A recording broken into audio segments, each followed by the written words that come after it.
Tu as fait de nous un royaume.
Alléluia. Alléluia. Jésus bien-aimé est digne, l'unique digne de recevoir nos louanges et notre adoration. Bien-aimé, lui seul. Alléluia. Seulement lui est digne. Alléluia. Seulement lui est digne de recevoir nos louanges et notre adoration. Que celui qui a senti sa présence dit Alléluia. Alléluia. Alléluia. Bien-aimé, c'est puissant. C'est merveilleux d'être en présence de ce Dieu-là. D'être en présence de ce Seigneur, d'être en présence de ce Sauveur bien-aimé, si merveilleux. Celui qui est venu, il y a déjà 2023 ans passés, dans une chair d'homme de péché, afin de me sauver de la mort, alors que je n'existais pas encore. Qui peut faire cela? Qui est capable de faire cela? Dieu lui-même. Aucun homme n'est capable de faire cela. Il n'y a que Dieu capable de faire cela, parce que Dieu voit dans les temps.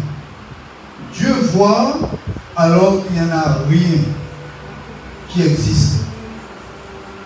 Donc, lorsque je n'existais pas encore, tu n'existais pas, Jésus est venu. Jésus est venu et Jésus a donné sa vie pour moi et pour toi. Et bien aimé, je vais t'expliquer, disons, dans quelques mots, disons, pour que tu puisses comprendre. Il faudrait qu'on puisse faire toute une étude, mais rapidement, je vais te donner. Pourquoi que Dieu a voulu que Jésus vienne verser son sang sur une croix pour nous sauver? Bien aimé, parce que Dieu est Dieu et que il y en a, Dieu a un ennemi qui existe et cet ennemi est appelé le diable. Et lui, bien aimé, il détourne, il fait tout pour attirer la colère de Dieu. Vous voyez?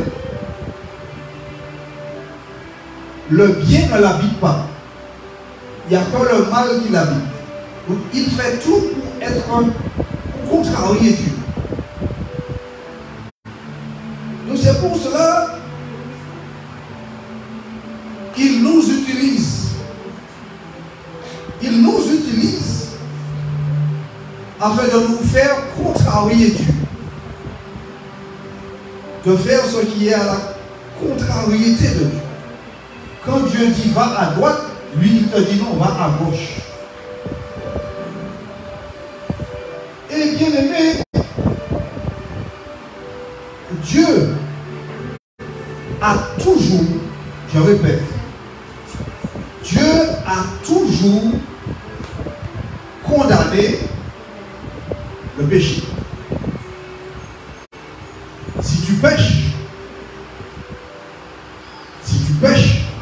continue de pécher, il te dit, tu es déjà condamné. Parce que ton péché ne passera pas inaperçu.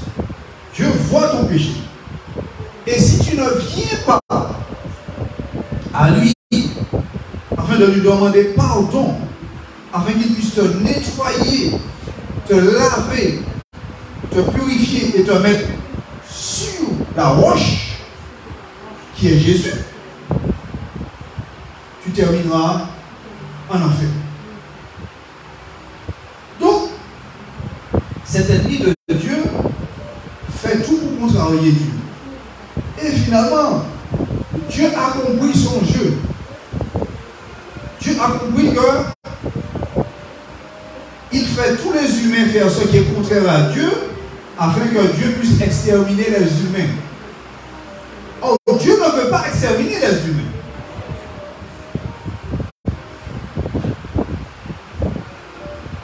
Et pour te faire tout comprendre l'histoire du sang, c'est là que tout le monde là. Le sang, il y en a un, comment je vais dire ça? Le sang, il y en a un mystère, il y a un secret entre le sang et Dieu. La même chose, il y en a un secret et un mystère entre l'eau et Dieu. Entre l'eau et Dieu, il y en a un mystère, ancien livre. S'il te plaît, fais ça pour moi rapidement. Voilà, prends-moi quelque chose pour me faire, mais de l'eau, amène pour moi. Rapidement. Ah non, tu le fais déjà de retour. L'heure, ça tombe. Non, reste faire ton travail là, Roger. Il y en a un mystère, bien-aimé, entre le sang et Dieu. Un mystère. Alors, je ne vais pas dire un secret, je vais te dire un mystère. De la même chose, eh bien, remplis d'eau, voilà, mais à moitié, merci, c'est bon. C'est bon. Bien-aimé, on ne peut pas mettre un verre, je ne peux pas vous présenter un verre de sang parce que ce n'est pas possible. Mais bien aimé, il y en a un mystère entre le sang et Dieu. Ensuite, il y en a un mystère, bien aimé, entre l'eau et Dieu. Il y en a un mystère. Que toi et moi, nous ne pouvons pas comprendre. Nous ne pouvons pas comprendre et nous n'allons pas finalement réellement comprendre ce mystère tant que nous serons sur la terre. Ceux qui entreront dans le ciel finalement vont comprendre le mystère qu'il y en a entre l'eau et Dieu. Donc je commence par vous expliquer rapidement le sang. Bien aimé, depuis le livre de Deutéronome, Dieu, lorsqu'il a enlevé son peuple, il a envoyé Moïse pour enlever Israël dans la servitude. Dieu a établi, bien aimé, avec eux une alliance. Dieu a établi cette alliance au travers du sang. Au travers de quel sang? Eh bien, Dieu a établi cette alliance au travers du sang d'un agneau. Voilà. Dieu a établi ce sang, Dieu a établi cette alliance au travers du sang. Je ne peux pas entrer dedans, bien aimé, dans ce texte qui m'emmène là, justement, parce que c'est long. Dieu a établi cette alliance entre le sang. Comprenez ce que l'Écriture dit. Le peuple d'Israël était prisonnier en Égypte. Pourquoi le peuple était prisonnier en Égypte? C'est Dieu lui-même qui les a emmenés là. Pourquoi Dieu les a emmenés là? Dieu a emmené le peuple d'Israël en Égypte afin qu'ils puissent se développer, afin qu'ils puissent devenir une nation. Je vous rappelle que Dieu a emmené Israël en Égypte, ils étaient à peine 70 personnes. D'accord? Ils étaient à peine 70. Quand Dieu les a emmenés là, en Égypte. Et quand Dieu les a fait ressortir, ils étaient 600 000 hommes tenant l'épée. Vous avez compris? Il n'a pas mis les femmes, il n'a pas mis les enfants, il n'a pas mis les vieillards. il a compté seulement les hommes qui pouvaient tenir l'épée. Ils sont à 70. Dieu maintenant les fait ressortir à plus de 600 000 personnes, hommes guerriers tenant l'épée. Mais avant que Dieu puisse les faire sortir de là, Dieu fit une alliance avec ce peuple. Ce peuple dont il appelle mon peuple. Connecte-moi s'il te plaît. Ce peuple dont il appelle mon peuple. Dieu a fait justement, eh bien, cette alliance, eh bien, avec ce peuple. Et cette alliance, vous allez comprendre que Dieu a fait cette alliance, bien aimé, au travers du sang. Dieu a fait cette alliance au travers du sang. Et au travers de quel sang? Au travers du sang. Au travers du sang d'un agneau. D'un agneau, donc.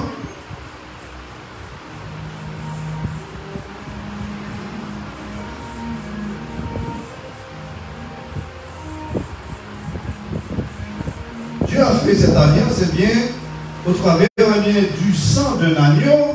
Un agneau, vous allez comprendre, eh bien, un agneau que Dieu a demandé à Moïse eh bien, d'aller chercher et au milieu du troupeau, voilà. Dieu a dit à Moïse eh bien, d'aller chercher cette alliance eh bien, au milieu du troupeau. Et Dieu lui a dit, ce sera, eh bien, Dieu lui a dit, eh bien, ce sera un agneau. Dieu lui a donné l'âge de l'agneau. Il faudrait que cet agneau a... J'oublie le nom. Ouais, voilà, ce sera un agneau, Dieu lui a dit, ce sera un agneau d'un an. Oui, j'ai entendu, plus fort. Un agneau d'un an, sans tache et sans défaut. C'est-à-dire, il ne faudrait pas que l'agneau soit aveugle, ou bien il ne faudrait pas qu'il y ait un agneau qui boite. Pour que tu puisses comprendre comment que Dieu accepte le sacrifice par le sang. Et Dieu a dit à Moïse, ils étaient plus de 600 000, donc imaginez combien d'agneaux. Il fallait tuer cet agneau, le saigner, mettre ce sang dans une bassine et passer le sang de cet agneau sur le linteau de la porte et les battants de la porte. Et Dieu a dit à Moïse, parce que ce soir, le destructeur passera parmi vous. Et là où il verra le sang, il n'entrera pas. Mais là où il ne verra pas le sang, il entrera et tuera le premier-né dans cette maison. Donc, ce sang de cet agneau, sans défaut. Je ne sais pas bien, mais si tu comprends ce que le Saint-Esprit est en train de nous dire, un agneau sans défaut et sans tache. Vous avez compris? Si par exemple l'agneau, eh bien, il était au top et puis finalement il était sale avec du caca, il ne fallait pas présenter cette bête. Un agneau sans tache et sans défaut. Quand ta chemise blanche a une tache jaune dessus, est-ce que tu vas le mettre? Vas-tu le mettre? Non, tu ne vas pas le mettre. Donc comprends comment est Dieu, celui qui t'a rappelé. Donc, un agneau sans défaut. Et cet agneau, bien aimé, regardez voir combien le peuple d'Israël, regardez bien aimé, de cet ordre que Dieu a donné à Moïse, jusqu'au temps où Jésus est venu, cela fait quelques années, n'est-ce pas? Cela fait des années, n'est-ce pas, bien aimé? Depuis dans le désert jusqu'au moment où Jésus vient. Du moment que Jésus est né de Marie, ça fait longtemps. Cet agneau-là représentait Jésus qui devait venir donner son sang pour toute l'humanité. Vous avez compris? Dans la maison où il n'y en avait pas le sang sur les poteaux et sur le linteau, l'exterminateur est entré dans cette maison et il y avait un mort dans cette maison. Et la Bible dit, dans toutes les maisons des Égyptiens, il y en avait un mort. Parce que dans chaque maison, il y en a un premier-né. Donc dans toutes les maisons, parce que les Égyptiens ne servaient pas Dieu. Les Égyptiens n'avaient pas cette voix de Dieu qui parlait au milieu d'eux. Donc, ils étaient dans l'ignorance. Ils étaient dans l'ignorance. Et le fait que des fois, tu ne sais pas, tu tombes dans le piège. Dieu n'a pas pitié de ceux qui ne savent pas. Qu'est-ce que la loi des hommes dit? La loi des hommes dit nul n'est censé ignorer la loi. Voilà ce que les hommes disent. Donc, si les hommes disent ça, pensez-vous que Dieu est différent? Alors qu'il y en a les voix de Dieu qui crient sur toute la terre. Donc, bien aimé, voilà le mystère qu'il y en a entre le sang et Dieu.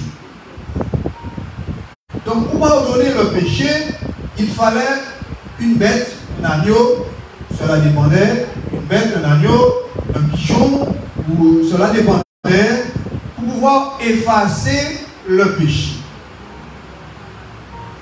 Donc, tu comprends qu'il y en a un mystère entre le sang et Dieu. Et à cause de ce sang, bien-aimé, à cause de ce sang, les enfants de Dieu ne doivent pas manger leur sang. Ceux qui aiment le boudin noir là, fait avec du sang. Tu ne savais pas, mais à partir d'aujourd'hui, puisque tu le sais, abstiens-toi de manger le boudin fait avec le sang. Parce que le sang, c'est là. Le sang, c'est quoi? Le sang, c'est la vie. Et la vie appartient à qui? À qui la vie appartient? La vie appartient à Dieu. La vie de tous les animaux sur la terre. Même moi, je ne veux pas dire les animaux, je veux dire la vie de tous ceux qui sont sur la terre. La vie de tous ceux qui vivent appartient à... je ne sais pas pourquoi il m'a fait ça, mais voilà. La vie de tous ceux... Parce qu'évidemment, il doit trouver... la vie de tous ceux qui vivent sur la terre, eh bien, appartient simplement, bien aimé, eh bien, à Dieu. Voilà. La vie de tous ceux qui vivent sur la terre, eh bien, appartient à Dieu. Tout homme, je vais montrer là-dedans, parce qu'il va me faire peur, je vais montrer là-dedans, parce qu'il fonctionne très bien. Et bien, c'est ça, je vais les expliquer, voilà. La vie de tous ceux qui ont de la vie, voilà, eh bien, appartient simplement à Dieu. Cela appartient à Dieu. Donc, mystère entre le sang et Dieu. Donc, Dieu utilise le sang pour pouvoir faire l'alliance. C'est pourquoi Jésus est venu, bien aimé, pour pouvoir faire cette alliance-là. D'accord? Jésus est venu pour pouvoir faire cette alliance. Et Jésus est venu, bien aimé, c'est avec son propre sang. Avec son propre sang. Et Jésus était qui, bien aimé? Qui était Jésus? Jésus était Dieu lui-même. Bien aimé, vous savez, il y en a des religions qui disent, ah non, non, Jésus était un prophète. Jésus n'est pas Dieu. Jésus était un prophète. Ces personnes, ils ont oublié que Dieu, c'est Dieu le Père, ont oublié que Dieu, c'est Dieu le Père, Dieu le Fils et Dieu le Saint-Esprit.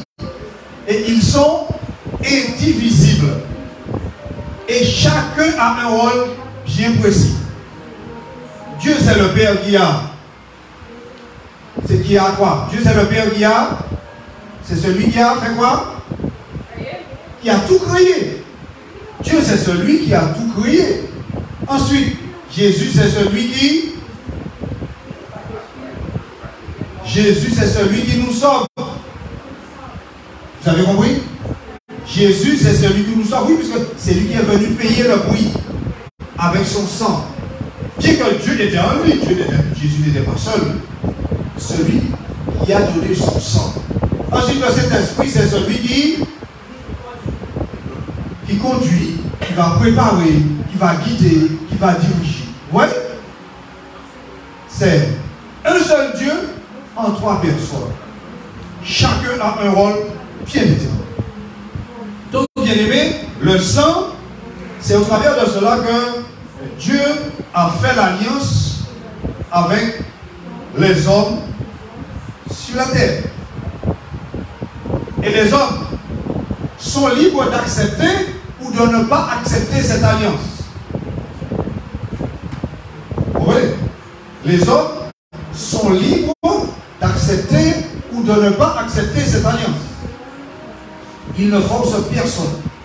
Mais sache que si tu n'acceptes pas l'alliance de Dieu, viendra un jour où tu te retrouveras, tu verras qu'il y en a plusieurs personnes qui entrent dans une porte que Dieu aura ouverte et que toi tu viendras et on te repoussera. Parce que tu n'as pas accepté l'alliance. Nous savons, bien aimés, des fois certaines personnes, lorsqu'ils arrivent à la banque, ou à la poste, quelque part, ils voyaient une grande file. Ils essaient de voir s'ils arrivent à passer devant beaucoup. Vous comprenez? Mais là, tu ne pourras pas faire ça. Là, tu ne pourras pas faire ça. Ce que tu auras choisi, c'est ce que tu auras. Si tu n'as pas accepté l'alliance du Seigneur, tu ne pourras pas entrer. Tu as voulu sur la terre t'amuser, boire, manger, rester dans ta religion, faire tes affaires, écouter tes parents, tes amis, alors que le salut de Dieu est à ta disposition. Il est là. Mais viendra le jour où tu verras, tu ne pourras pas entrer. Parce que tu n'as pas accepté l'alliance. Donc, le sang, c'est au travers duquel que Dieu fait l'alliance. Ensuite, bien aimé, l'eau. Le secret que Dieu a donné, le mystère qu'il y en a entre Dieu et l'eau. Bien aimé, la première terre, d'où Dieu l'a enlevé? De l'eau. La Bible, puisque quand cela a été fait, je n'existais pas, toi non plus tu n'existais pas. Donc si nous n'existions pas, donc on ne sait pas. Si Dieu n'avait pas révélé cela à Moïse et demandé à Moïse d'écrire, nous n'aurions pas su ces choses. Donc Moïse a écrit et il dit, Genèse le premier chapitre. Au commencement, Dieu créa les cieux et la terre. Il te dit, la terre était informe et vide.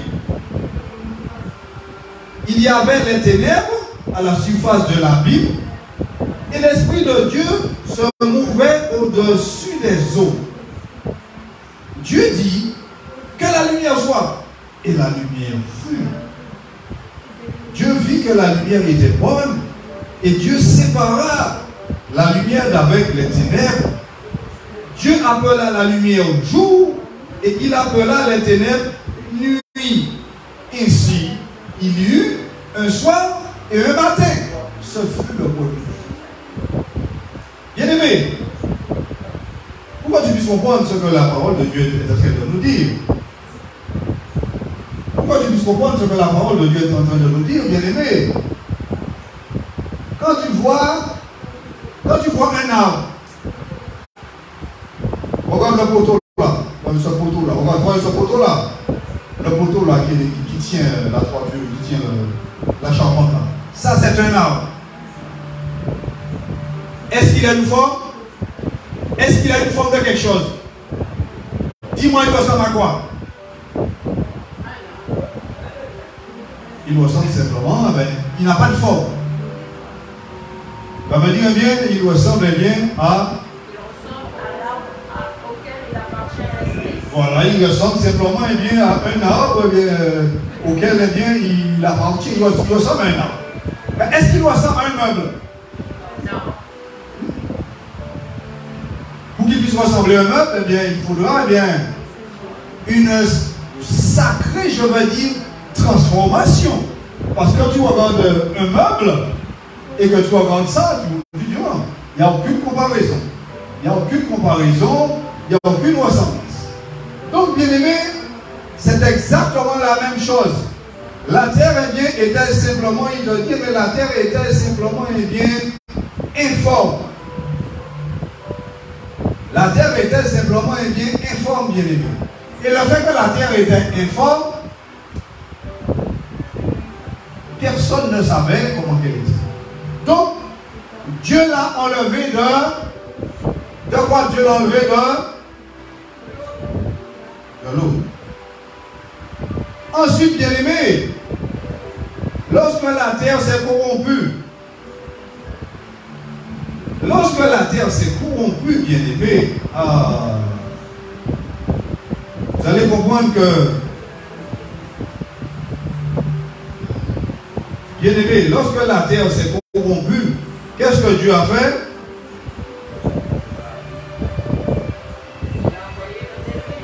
Voilà. Bien aimé, lorsque la terre s'est corrompue, Dieu a simplement envoyé le déluge. Lorsque la terre s'est corrompue, bien aimé, Dieu a envoyé le déluge dans le livre de la Genèse.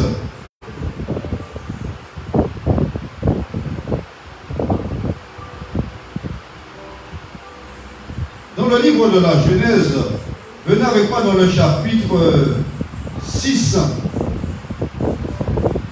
Chapitre 6 du livre de la Genèse. Et à partir du verset 6, voilà ce que je peux lire. Afin que je puisse découvrir le mystère qu'il y en a entre l'eau et Dieu. L'Éternel, verset 5. L'Éternel vit que la méchanceté des hommes était grande sur la terre et que toutes les pensées de leur cœur se portaient chaque jour uniquement vers le mal. Bien aimé, vous avez entendu?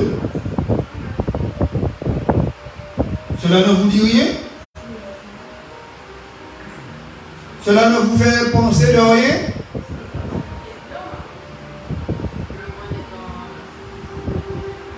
L'Éternel vit que la méchanceté des hommes était grande sur la terre et que toutes les pensées de leur cœur se portaient chaque jour uniquement vers le mal. Ça te fait penser à quoi? Ça te fait penser à quoi? Qui? Ça te fait penser à ce temps dont nous sommes en train de vivre. Que tu vois, il y en a une similitude de ce temps de Noé avec ce temps dont nous sommes en train de vivre. Faites attention. Et il te dit, l'Éternel, le verset 6, se repentit d'avoir fait l'homme sur la terre. Et il fut affligé en son cœur. Vous avez imaginé déjà cela?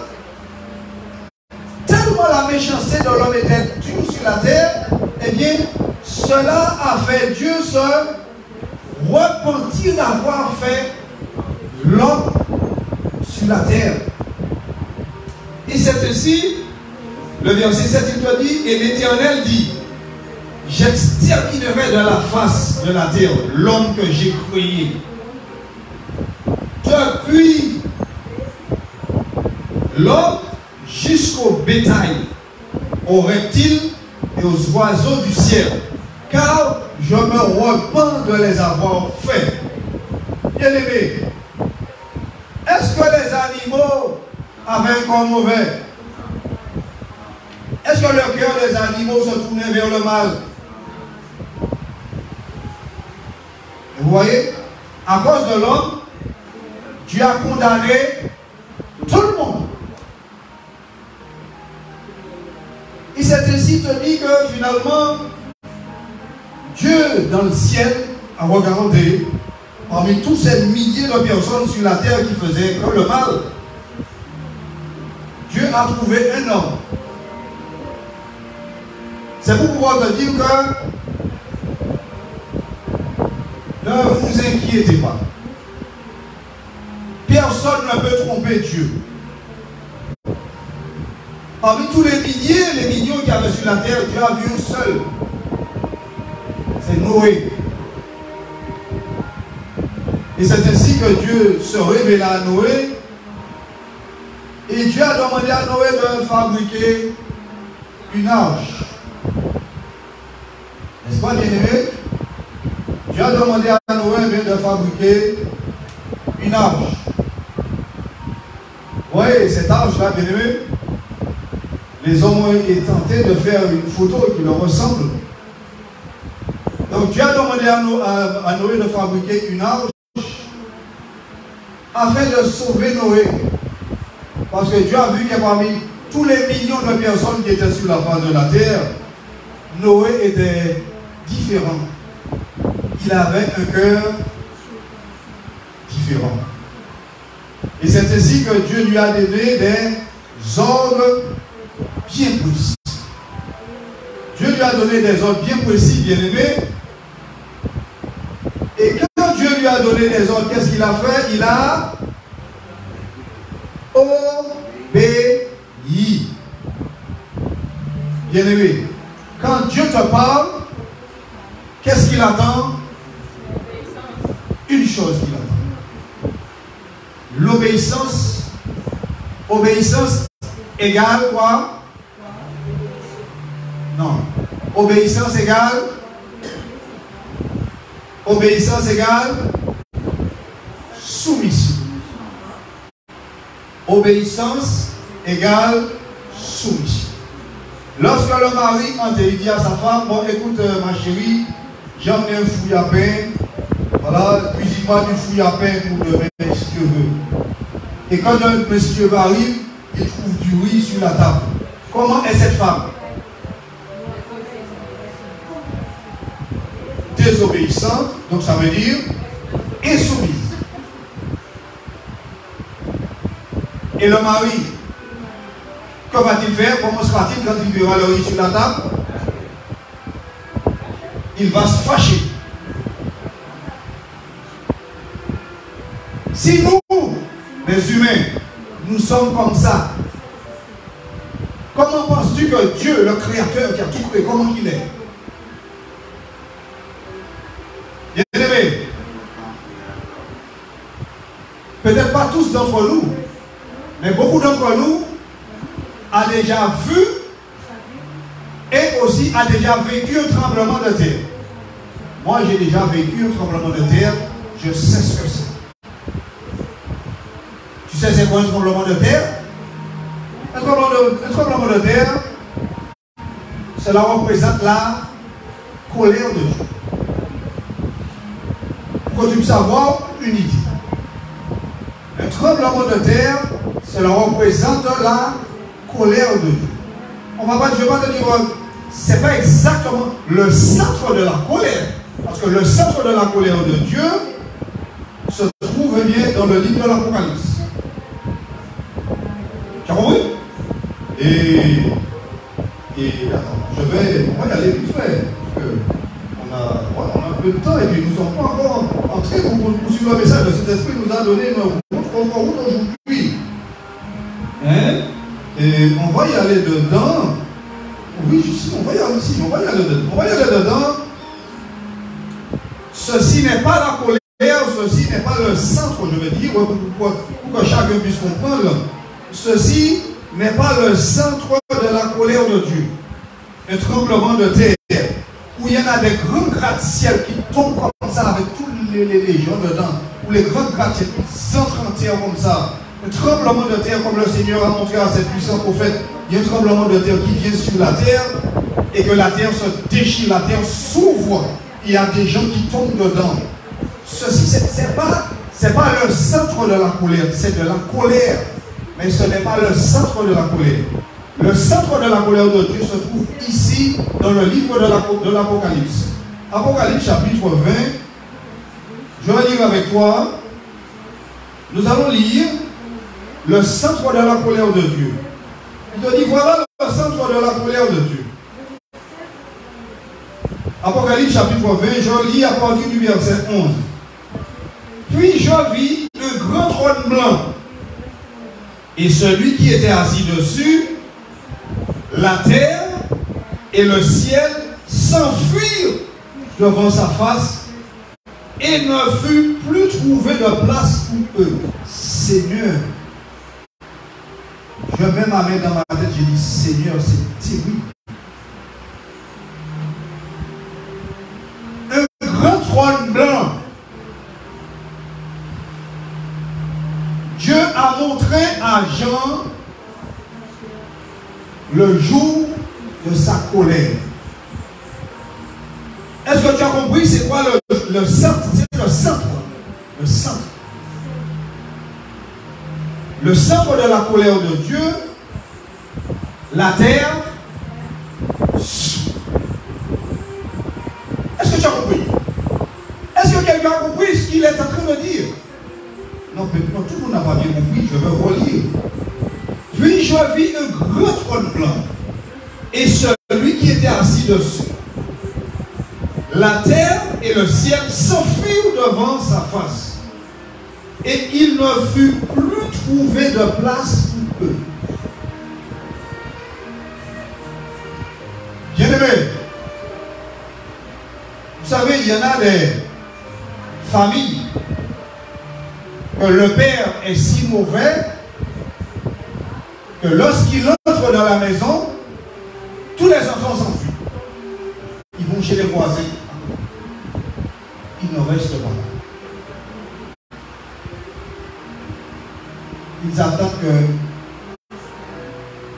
qu'il s'apaise de sa journée de travail et après, la nuit tombée, tout le monde revient à la maison. Donc, c'est pour vous présenter un petit peu qu'est-ce que cela veut dire. Il y en a un grand trône. Voilà.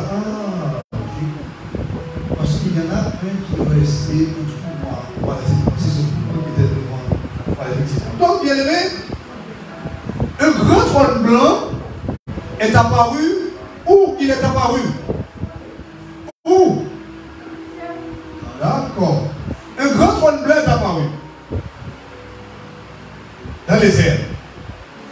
Un grand trône blanc est apparu. Il te dit que le ciel et la terre s'enfuirent de devant sa face. Pourquoi? La question que je vais te poser, pourquoi ce grand trône blanc est apparu dans le ciel et maintenant tu en as le ciel et la terre qui s'enfuit, qui de devant sa présence? Pourquoi?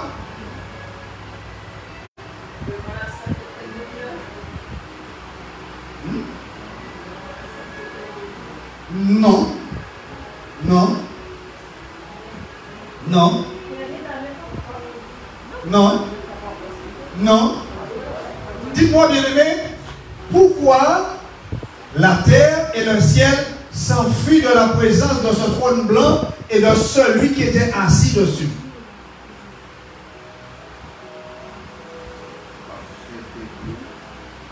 À cause de la colère.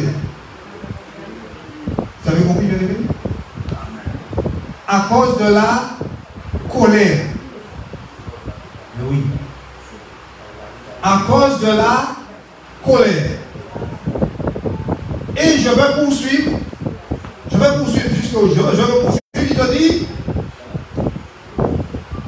Et je vis les morts, les grands et ceux qui disent ah je suis mort, quand tu es mort c'est fini. Ceux qui disent dans la religion là, ta religion qui t'apprend que quand tu es mort tout est fini. Regarde comment que ta religion t'a menti, est en train de te mentir, et est en train de mentir pour des millions de personnes sur toute la terre. Il te dit les morts, je vis les morts, les grands et les petits, cela veut dire les riches et les pauvres. Les grands et les petits qui se tenaient devant le trône. Des livres, donc tu comprends? Je vis les grands, les morts, les grands et les petits. Donc tu comprends, il te dit que la terre, qu'est-ce que la terre a fait? Bien aimé, dans la terre, il y en a, toi et moi nous ne savons pas, mais dans la terre, il y en a des millions et des millions et des millions de personnes qui sont mortes dans la terre. Donc, il te dit que la terre renferme, la terre les tient. Des millions et des millions de personnes qui sont mortes. Et là maintenant que la terre s'enfuit, qu'est-ce que la terre fait? Il ordonne tous les morts. Allez, allez, la colère de celui qui est là, je ne peux pas vous cacher encore. Est-ce que vous avez compris, bien aimé? Tous ceux qui sont morts enterrés, ils sont cachés dans la terre. Et voici maintenant apparaît le grand trône blanc et il y a quelqu'un assis dessus. Il est assis comment? Il est assis comment? Quelle est sa position là? Il est assis maintenant en juge. Il est assis maintenant en juge. Donc cela veut dire, bien aimé, il y en a un temps. Le temps pour pouvoir accepter Jésus, c'est maintenant. Le temps pour toi de te préparer, c'est maintenant dans la sanctification. C'est maintenant. Tu n'as pas le choix à cause de ce qui est en train de venir. Tu n'as pas le choix. Oui, tu vas vivre. Tu vas acheter des voitures, des avions, des bateaux. Tu vas voyager. Voilà, tu vas vivre ta vie sur la terre. Tu mourras. Tu mourras. Et quand tu es mort, ce n'est pas fini. Ce n'est à peine que le commencement de l'éternité.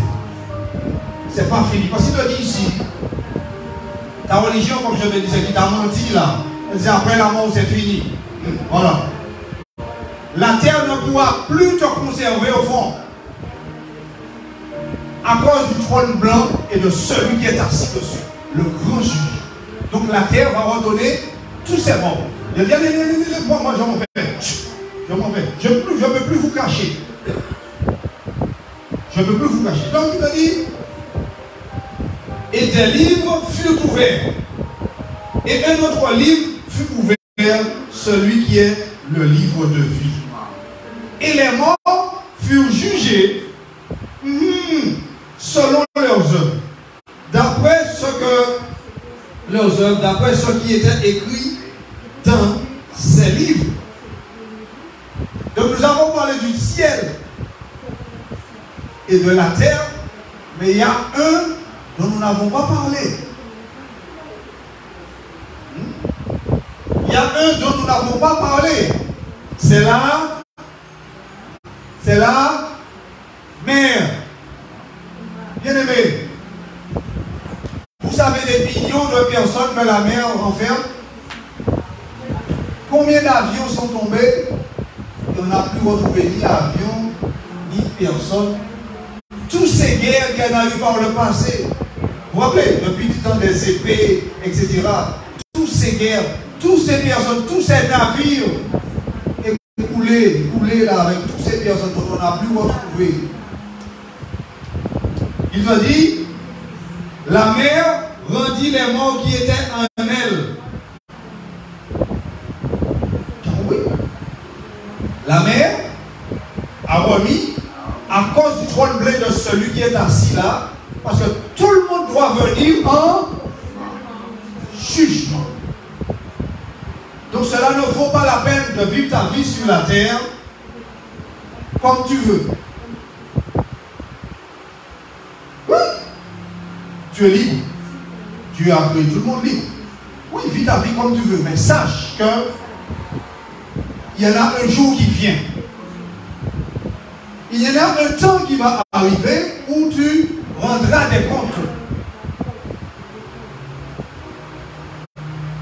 Et c'est maintenant que Jésus t'appelle afin que tu puisses, eh bien, tu comprendras le pourquoi l'alliance de Jésus par le sang et l'alliance bien de Dieu que je n'ai pas fini avec Paulo, c'est pour t'éviter cette colère.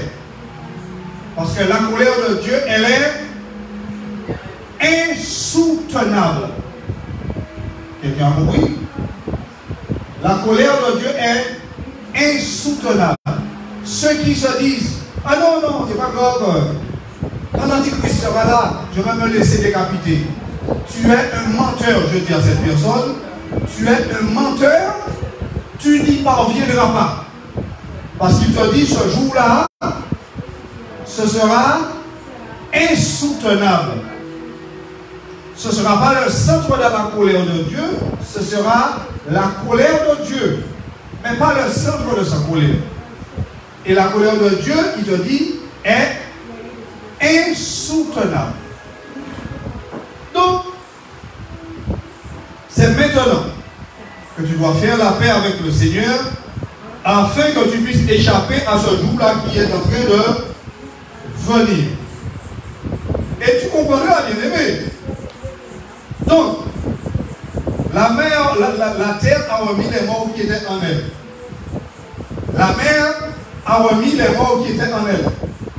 À cause de ce jugement, de ce trône qui est là. Et il te dit maintenant, l'enfer. L'enfer. Personne ne peut y échapper, bien-aimé.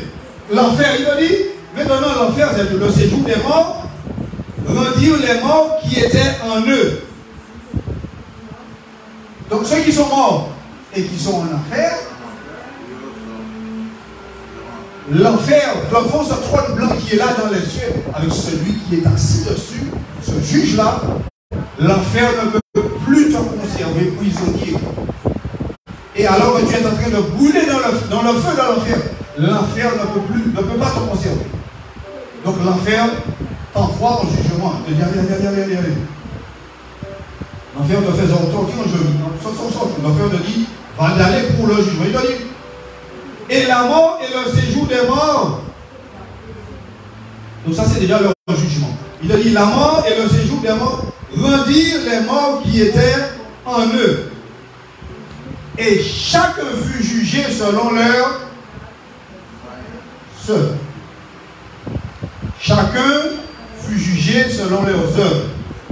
Tu as été un bébé, tu as grandi, tu es devenu un terroriste, tu es devenu un bandit, tu as tué beaucoup de personnes, tu as volé des banques, tu as volé beaucoup de personnes, en gagnant de l'argent, tu t'es amusé, maintenant tu es mort, tu te trouves en enfer, en train de brûler, et voilà à la présence de ce trône blanc, l'enfer maintenant t'envoie.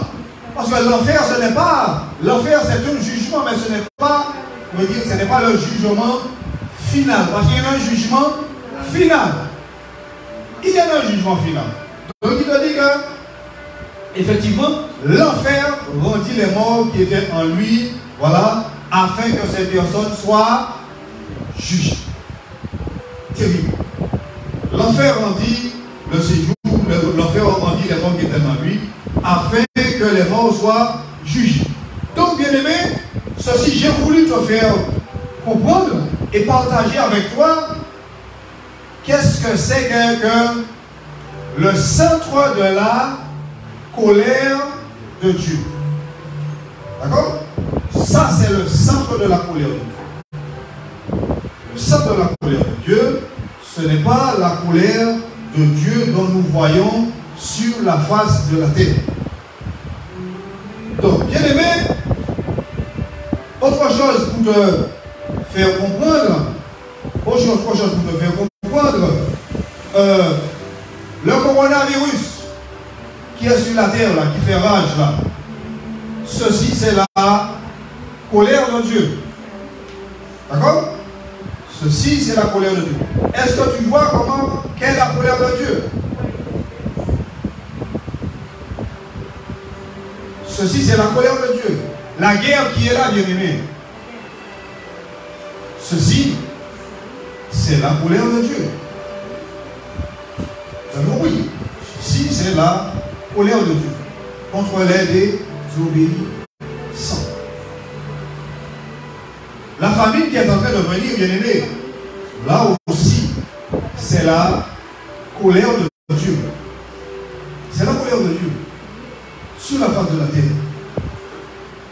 Donc, nous avons une possibilité d'échapper à cette colère. Et pour tout vous dire,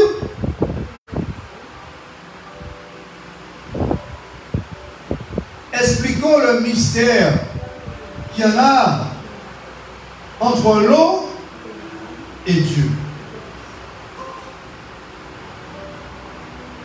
Bien aimé,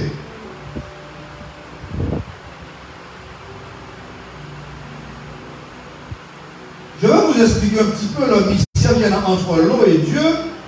Et là, vous allez comprendre ce que nous étions en train de développer dans Luc, le chapitre 10, entre le verset 19 et 20, la dernière fois. Luc, chapitre 10, verset 19.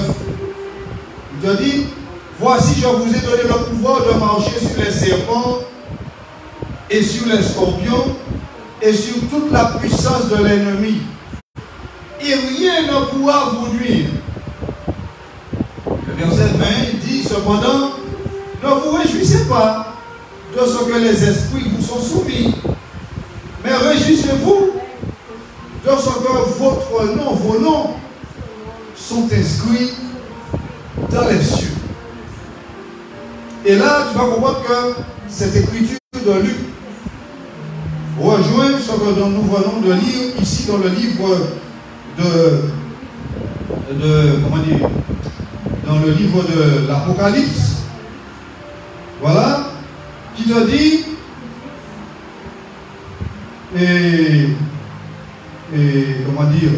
te dit, et les morts furent jugés selon leurs œuvres, d'après ce qui était écrit dans ces livres. Donc, ne t'étonne pas que tu ne vois pas ces livres. Tu ne vois pas ce livre, mais il quoi? Il existe. Je ne le vois pas, mais il existe parce que la parole de Dieu nous le révèle. La parole de Dieu nous le révèle. Qu'il y en a justement, qu'il y en a un livre. Et il te dit, la parole de Dieu, Apocalypse 20:15, quiconque ne fut pas trouvé écrit dans le livre de vie fut jeté dans les temps de feu. Donc, il est en train de te dire qu'il y a quelque chose que toi et moi, que nous faisons sur la terre, cela fait Dieu écrire notre nom dans le livre de vie qui est dans le ciel. Si je reste dans ma religion, dans ma vie, à m'amuser avec ma famille, avec mes amis, je ne fais rien pour que mon nom puisse être inscrit dedans. Ah mais pasteur, qu'est-ce que je fais? Je ne fais pas de mal. Tu ne fais pas de mal, mais pour Dieu, tu fais du mal. Dieu ne t'a pas créé afin de vivre dans la religion, afin de vivre selon le train-train de la vie de tous les jours. Dieu ne nous t'a pas créé pour boire, manger, faire des enfants, travailler, et après mourir et pour dire que tu vas entrer dans le ciel. Non, non, non, non. Ça, c'est la religion qui enseigne ça. Mais c'est parce que la parole de Dieu nous enseigne. Dieu t'a créé afin que tu sois son serviteur, sa servante. Dieu t'a créé afin que tu sois son enfant. Alléluia. Dieu t'a créé afin que tu sois son enfant. Bien-aimé, je viens de, comment je vais dire ça? Je viens du fin fond de l'Afrique. Avec ma femme. Je vais en France. Nous faisons des enfants. Est-ce que nos enfants sont des Français? Tout le monde reste la bouche fermée parce que personne ne sait pas où ils sont. Vous êtes mitigés. Selon les hommes, ils sont français. Est-ce que ces enfants sont français? Ce sont des Africains. Et comme vous savez, il a dit, la parole de Dieu te dit que votre oui soit oui et votre non, non. Ce qu'on rajoute vient du mal. Comme tu as la science qui dit, ce sont des... Le maître me dit.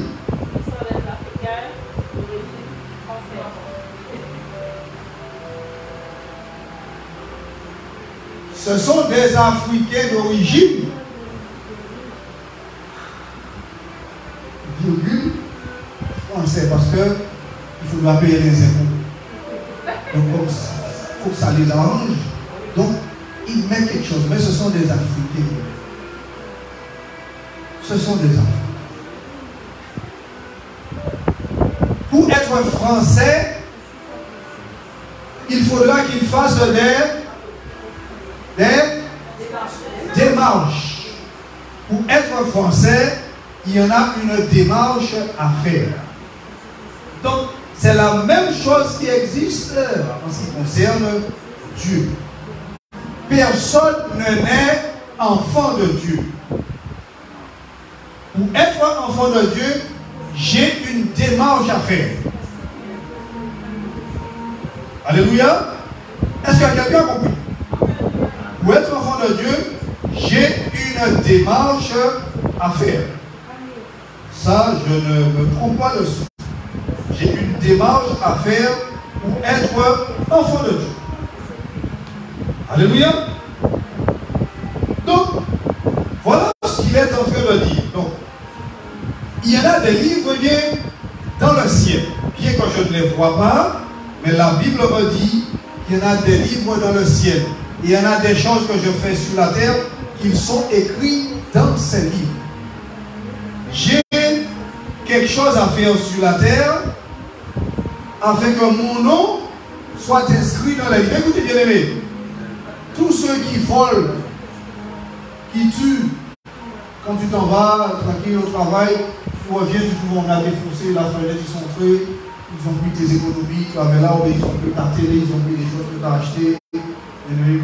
Mais pendant qu'ils sont en train de faire ça, tu as un ange là qui est inscrit, parce que leur nom est là. Leur nom est là sur un livre. Leur nom est là sur un livre. Et ce livre s'appelle comment? Le livre des œuvres. Le livre des œuvres. Personne n'a un livre sur la terre. En pensant qu'il tue, qu'il fait ce qu'il veut, Dieu ne voit pas. Qui? Tu sais ce que la parole de Dieu te dit? Celui qui a créé l'œil. Si nous l'avons lu en plus de ça, il me semble. Dans le psaume 94. Celui qui a créé l'œil. Ne verrait-il pas?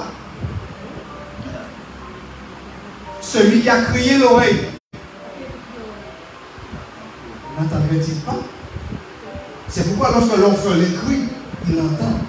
Lorsque la veuve que tu es en train d'opprimer crie, il entend. Donc, il te dit,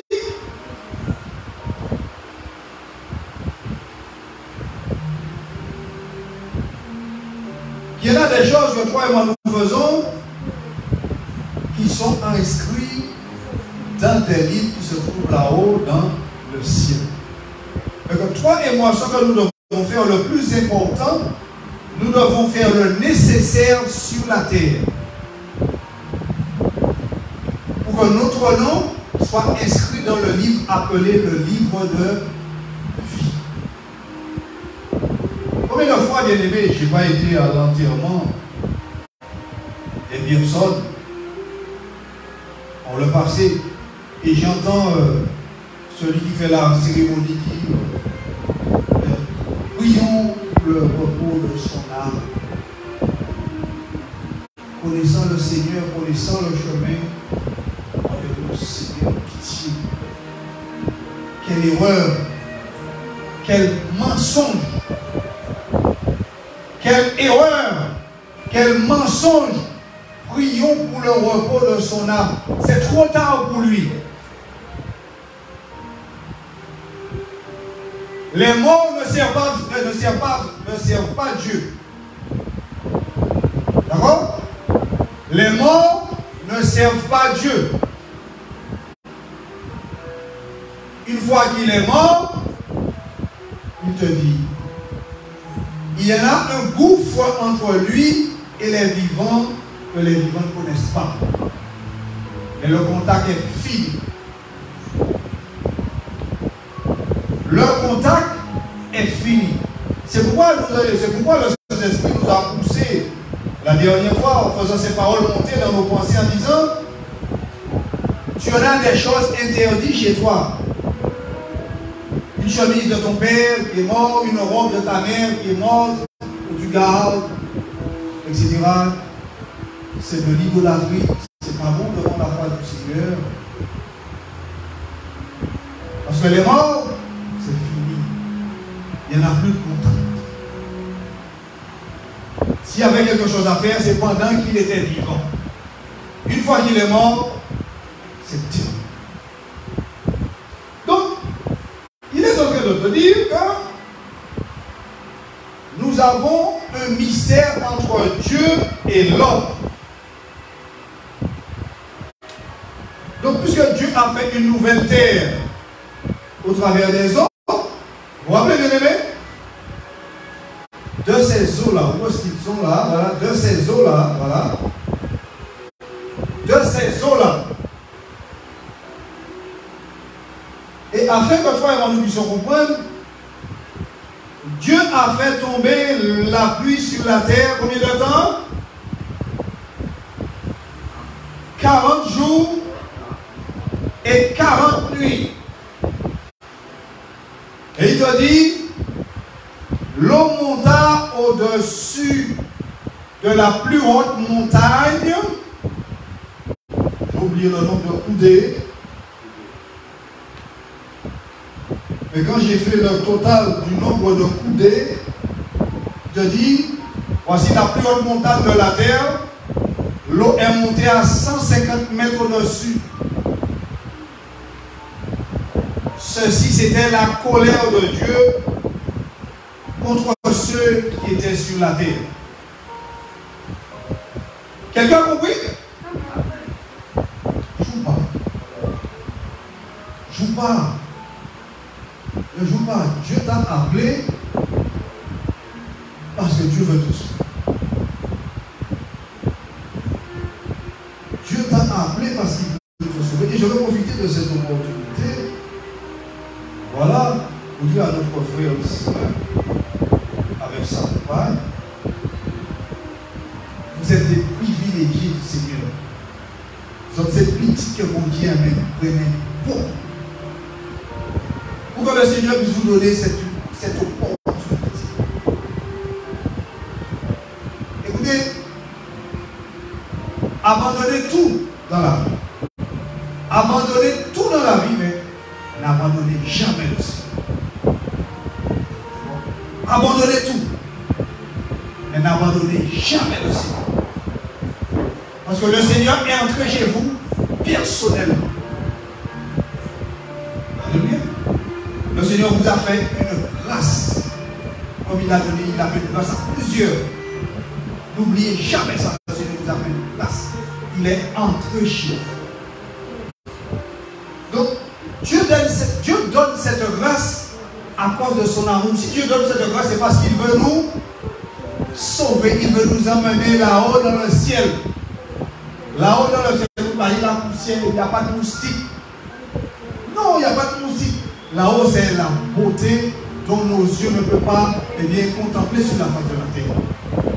Donc, bien aimé, voilà ce qu'il est en train de dire. Donc, l'eau avec Dieu, il y en a un mystère. Il y en a un mystère avec Dieu, entre l'eau avec Dieu. C'est pourquoi que Dieu, bien aimé, il a envoyé Jean-Baptiste. Dieu a envoyé Jean-Baptiste baptisé d'eau. Dieu a envoyé Jean-Baptiste baptisé d'eau. Et une chose que je vais vous dire, Jean-Baptiste n'est pas un homme comme tous les hommes qui ont vécu sur la terre. Pas du tout. Vous allez comprendre pourquoi. Pour commencer, la mère de Jean-Baptiste était une femme comment? Stérile. Vous savez c'est quoi? Stérile. Une femme stérile. La mère de Jean-Baptiste était une femme stérile. Son père était prêtre dans le temple de Dieu. Et sa femme, il est marié à une femme stérile. Des années, longtemps qu'ils sont mariés, ils n'ont pas d'enfant. Parce qu'elle est stérile. Et Dieu, bien-aimé, voulant mettre son plan à exécution, le mystère qu'il y en a entre lui et Dieu, le mystère, bien-aimé, le mystère, comment dire, de transformation des êtres humains, afin de les permettre de se préparer pour entrer dans le ciel, Dieu a décidé de faire tous les hommes. Dans d'autres mots, Dieu a décidé de faire son peuple, le peuple, la nouvelle génération qui va peupler le ciel. Dieu a décidé de les faire passer par le baptême. Et pour cela, Dieu n'a pas choisi n'importe qui. Dieu envoie quelqu'un du ciel. Femme stérile ne peut pas faire d'enfant.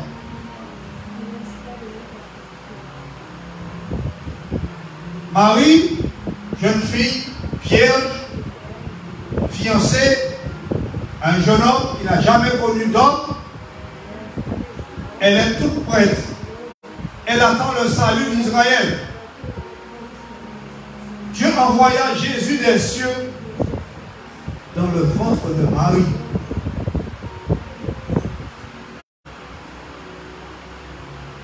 La femme de Zacharie, le père de Jean-Baptiste, femme stérile ne pouvant enfanter. Dieu envoya Jean-Baptiste des cieux dans le ventre d'Élisabeth, la mère de Jean-Baptiste.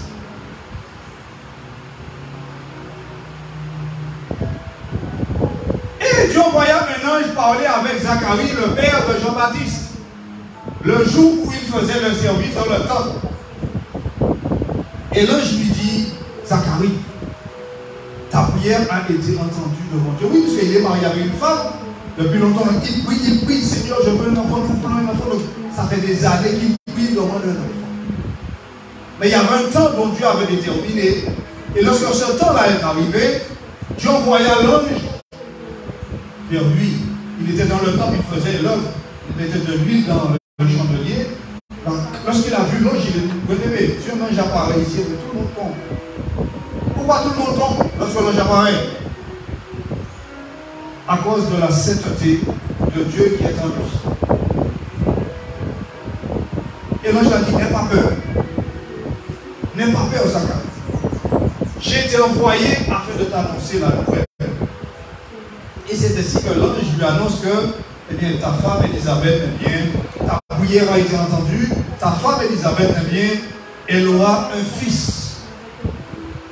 Elle aura un fils et il lui a dit, tu l'appelleras du nom, il lui a donné le nom qu'il fallait l'appeler. Donc vous allez comprendre, bien aimé, que le plan de Dieu, c'est le plan de Dieu, ce n'est pas le plan des hommes. Il lui a dit, ta femme, elle aura un fils. Elle ne boira pas de liqueur forte. Donc il lui a dit, quel est, comment dire, quel est le régime alimentaire? Quel est, même pas le régime alimentaire, mais il y a une façon, on dit, quel est le... Faites-moi, non, même pas diète, c'est presque ça, mais c'est pas tout à fait ça. Quel est le... Elle lui a dit, il y a un mot qu'on utilise ici, pour ça. Bon. Elle lui a dit justement comment qu'elle devrait se comporter à cause de cet enfant-là. Ce n'est pas un enfant naturel. Vous avez compris? Ce n'est pas un enfant naturel. Donc, voilà. Elle aura une hygiène alimentaire. Elle aura une hygiène alimentaire à cause de cet enfant. Et c'est ainsi, bien aimé, il lui a parlé ce qu'il devrait faire. Et Zacharie a répondu l'ange d'une façon que l'ange n'a pas appréciée. Il a dit, mais je suis vieux, mais comment je vais reconnaître cela? Tout de suite, l'ange a détecté, il a douté, il y avait du doute. Et l'ange lui a dit, eh bien, voici, tu seras muet. Jusqu'au jour que cela s'accomplira.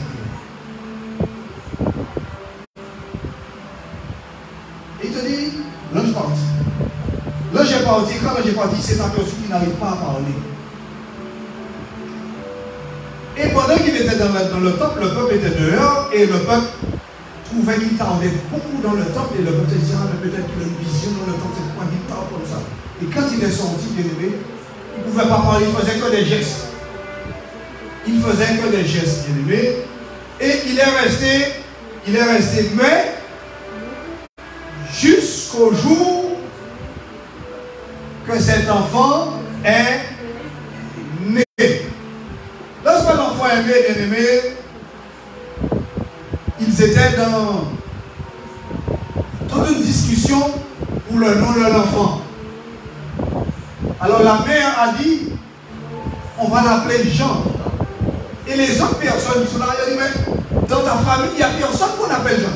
Regardez comment que les gens autour de vous peuvent vous détourner du chemin du Seigneur. C'est facile, bien aimé. C'est facile, c'est très facile.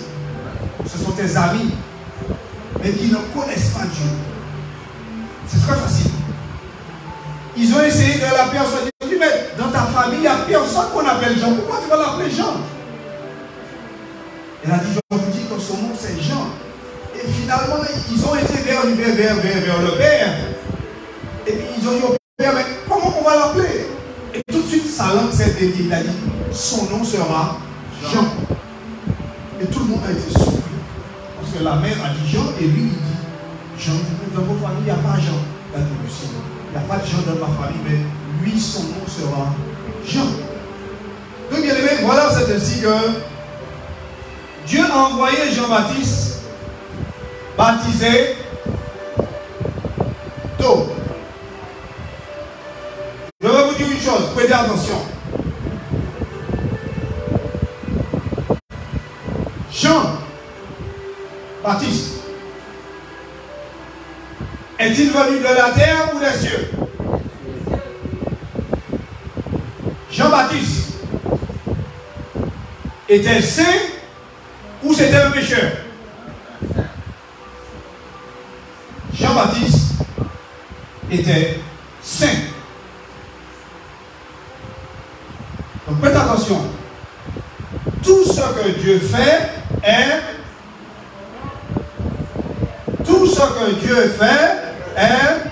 saint. Faites attention. Lorsqu'on emmène un bébé et puis on verse un peu d'eau sur sa tête.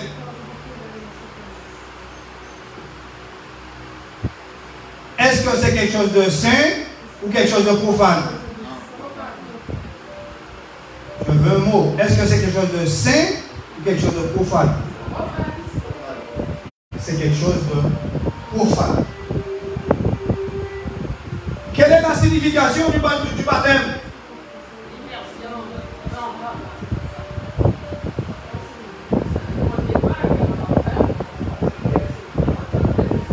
Qu'est-ce que ça veut dire baptême pour vous? Baptême. Baptême. Ça veut dire quoi? La signification de baptême, ça veut dire quoi? La signification. Tu l'as déjà dit. Baptême, cela veut dire immersion. Lorsque vous entendez baptême de l'air, ah lui, il a fait son baptême de l'air, ça veut dire quoi? Ça veut dire qu'il a les yeux qui à terre et puis l'autre est parti dans l'avion. Baptême de l'air, tout son corps il est parti dans les airs. Donc, comprends ce qu'il est en train de me dire que le baptiseur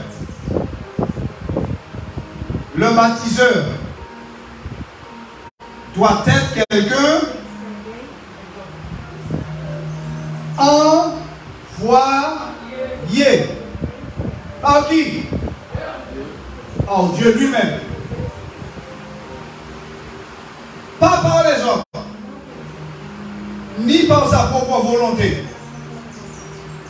Le baptiseur doit être quelqu'un envoyé par Dieu lui-même, ayant une vie digne de la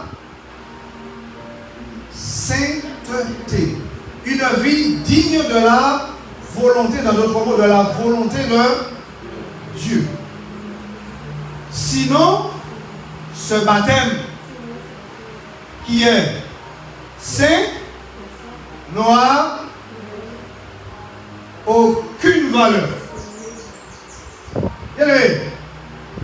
Et c'est de là que toi et moi, nous comprendrons le pourquoi que des millions de personnes sont baptisées. Des millions. En Guyane, je prends Guyane, c'est Guyane. Des millions sont baptisés et leur vie n'a pas changé. Ils parlaient mal de leurs voisins. Après, ils sont baptisés, ils continuent à parler mal de leurs voisins. Ils mentaient avant leur baptême. Maintenant, ils sont baptisés, ils continuent de mentir.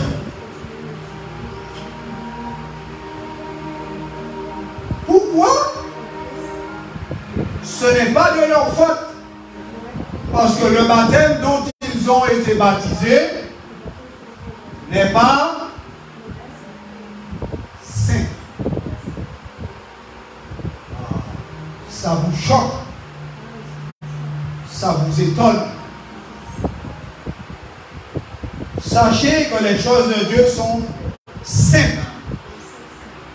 Mais les choses de Dieu peuvent être profanées par des hommes qui n'ont pas été mandatés pour.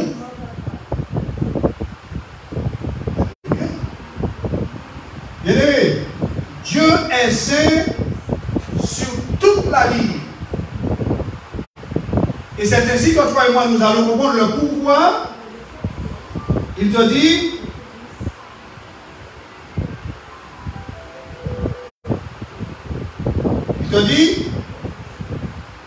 je vous ai donné le pouvoir de marcher sur les serpents et sur les scorpions et sur toute la puissance de l'ennemi. Et vous voyez que finalement, cette parole ne s'accomplit pas au milieu d'eux. Vous avez compris? Parce que quelque part, la sainteté de Dieu a été blessée. Quand Dieu est blessé, tu reçois la bénédiction. Quand Dieu est frustré à cause de toi, tu as le Saint-Esprit est frustré à cause de moi, à cause de nous, nous n'allons pas recevoir la bénédiction. Nous allons la recevoir, mais plus tard, à condition que nous aurons fait le nécessaire. Et le nécessaire, c'est quoi? C'est la repentance. C'est la repentance. Le nécessaire, c'est la repentance. Bien aimé, ce que nous faisons ici, lorsque nous venons ici avant de commencer le culte, vous voyez, nous couchons par terre. Ceux qui ont un sac, ils mettent un sac. Ceux qui n'ont pas, ne mettent pas. Mais l'important, c'est de t'humilier devant Dieu. Je te conseille de faire ça chez toi. Tous les jours. Soit tous les matins, soit tous les soirs. Fais ça chaque jour. Chaque jour. Là-dedans, il y a un mystère que tu ne verras pas dans tes yeux, tu ne comprendras pas tant que tu es sur la terre. Mais qu'il y en a un mystère, je te dis qu'il y en a un mystère. Le même mystère qu'il y en a dans l'eau avec Dieu, c'est le même mystère qu'il y en a. Tout ceci est connecté parce que ceci c'est le fruit de la sainteté. Tout ceci est connecté. Donc, bien aimé, j'ai noté quelque chose là, mais je n'ai pas noté le verset d'où je l'ai pris.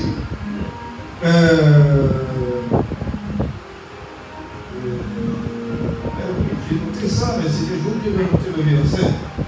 Lorsqu'il fut placé, on lut dans cette Néhémie, j'ai pris ça. Voilà. Ça c'est Néhémie, ça c'est un truc. C'est Néhémie qui dit ces paroles. C'est Néhémie. Oui, on va finaliser avec ça. D'accord, bien aimé, donnez-moi encore quelques. La parole est bonne. Il faut qu'on avance dedans. On va finaliser là-dessus, d'accord? On va dans le livre de Néhémie. C'est Néhémie qui dit ces paroles.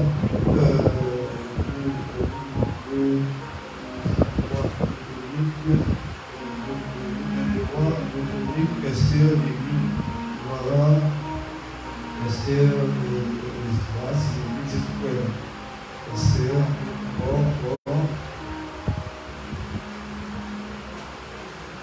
Voilà, Néhémie.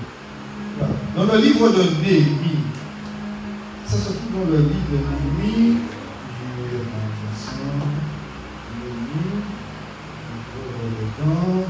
le verset 3, ok. C'est Néhémie, voilà. C'est Néhémie, le chapitre 9, je vais pas c'est Néhémie, le chapitre 9. Néhémie, chapitre 9, le chapitre 9, le verset 3 dit: lorsqu'ils furent placés, on lut dans le livre de la loi de l'Éternel, leur Dieu, pendant un quart de la journée, et pendant un autre quart, ils confessèrent leurs péchés et se prosternèrent devant l'Éternel, leur Dieu. Bien aimé, nous avons lu ça si rapidement que beaucoup n'ont pas compris. Nous n'avons pas été connectés. Faites attention. Lorsqu'ils furent placés, on lut dans le livre de la loi de l'Éternel, leur Dieu, pendant un quart de la journée. Est-ce que tu as compris ce qu'il est en train de dire?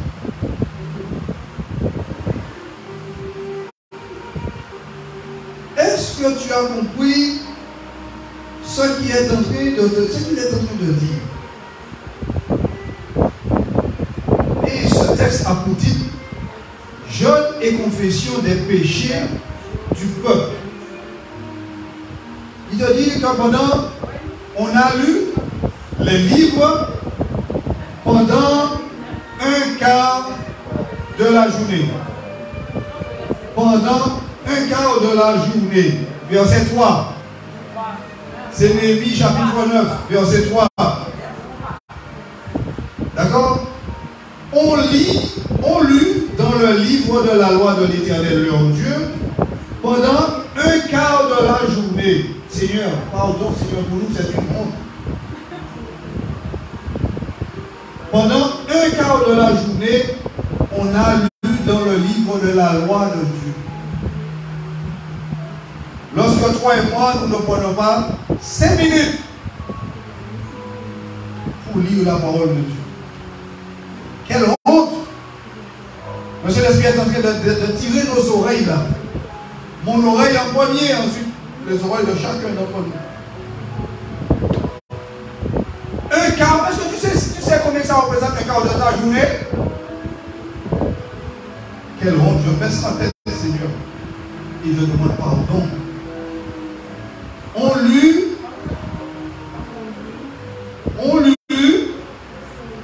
un quart de la journée le livre de la loi. Et pendant l'autre quart de la journée, ils confessèrent leurs péchés et se prosternèrent devant l'Éternel. L'autre quart de la journée. Quelqu'un a compris? Lorsque nous venons ici pour 2-3 heures de culte, de temps de culte, voilà. Voilà, il y en a ceux qui pensent que c'est long, etc. Mais ceux qui pensent ainsi, eh bien, ils n'ont pas un cœur pour Dieu. C'est-à-dire, un quart de la journée, on a lu la parole dans le livre de la loi. Un quart. Dans l'autre quart de la journée, eh bien, on est passé à nous repentir devant Dieu.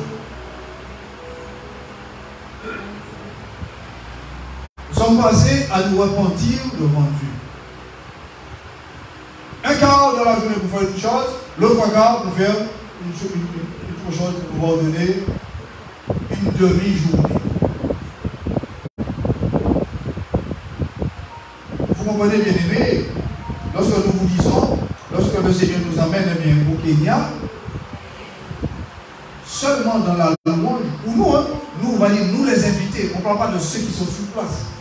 Nous les invités, nous venons là dans la louange et nous restons 8 heures de temps. Debout, à adorer. Nous ne pouvons pas sentir mal pied, nous ne pouvons pas sentir fatigue, nous ne pouvons pas sentir faim, nous ne pouvons pas sentir soif. On est là dans l'adoration. Nous ne pouvons pas lever la main nous là-haut. Si nous faisons la main nous là-haut et nous parlons. C'est puissant. Bien aimé, nous allons finaliser sur ce verset de Néhémie. Nous allons poursuivre sur ce verset la prochaine fois. Néhémie, le chapitre 9. Nous reprendrons à partir du verset 3. Et je dis, Seigneur, pardonne-nous. Seigneur, pardonne-nous. Pardonne-nous, Seigneur. Un quart de la journée dans la parole de Dieu et l'autre quart de la journée face contre terre. Nous remontons devant la face du Seigneur. Amen. Remercions le Seigneur pour cet instant puissant devant sa face. Éternel, mon Dieu, mon roi, nous te rendons grâce. Nous te disons, Seigneur, merci pour cet instant puissant, merveilleux, béni. Merci de ce que, Seigneur, tu nous as emmenés ici en ce lieu, afin, Seigneur, d'entendre le message de ta parole. Merci, Père éternel, de nous avoir largement parlé sur la voie dont nous devons suivre, sur ce dont, Seigneur, nous devons faire. Nous te rendons grâce et nous te disons merci, Seigneur, d'avoir parlé à nos cœurs et que tu aies disposé nos cœurs, que nos cœurs puissent recevoir, Seigneur, le message de ta parole, sans laquelle tout homme est perdu. Nous te disons, Père puissant, merci. Merci, éternel mon Dieu, de nous permettre de garder ce dont nous avons reçu en ce jour, en ta présence. Et en cet instant puissant, béni, Seigneur, nous allons présenter devant ta face tous ceux qui sont à l'écoute, ceux qui nous regardent en cet instant et qui veulent, Seigneur, te recevoir dans leur vie comme sauveur personnel. Je vous demande de répéter cette prière après moi si vous voulez recevoir le Seigneur Jésus dans votre vie comme sauveur personnel. Dites Seigneur Jésus, merci pour le message de ta parole. Ta parole qui est la vérité. Seigneur, je te dis merci. Merci Seigneur de m'avoir parlé si clairement. J'ai bien compris.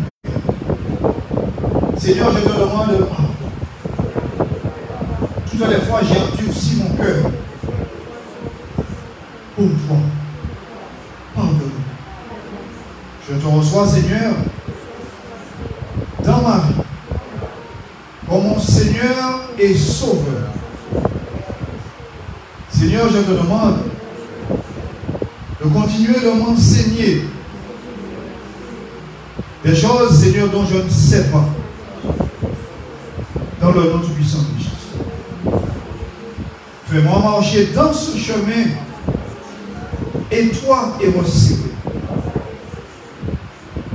Moi, mes enfants et ma maison. Dans le nom tout-puissant de Jésus. Donne-moi de marcher, Seigneur, dans la repentance et la sainteté. Tous les jours de ma vie. Jusqu'à ce glorieux jour que Jésus vient afin de nous enlever en un clin d'œil vers les demeures éternelles. Père, je te demande pardon. Pardonne nos péchés dans le nom tout-puissant du Seigneur Jésus. Et au nom de Jésus, Père tout-puissant, je scelle ma prière. Je scelle ma vie.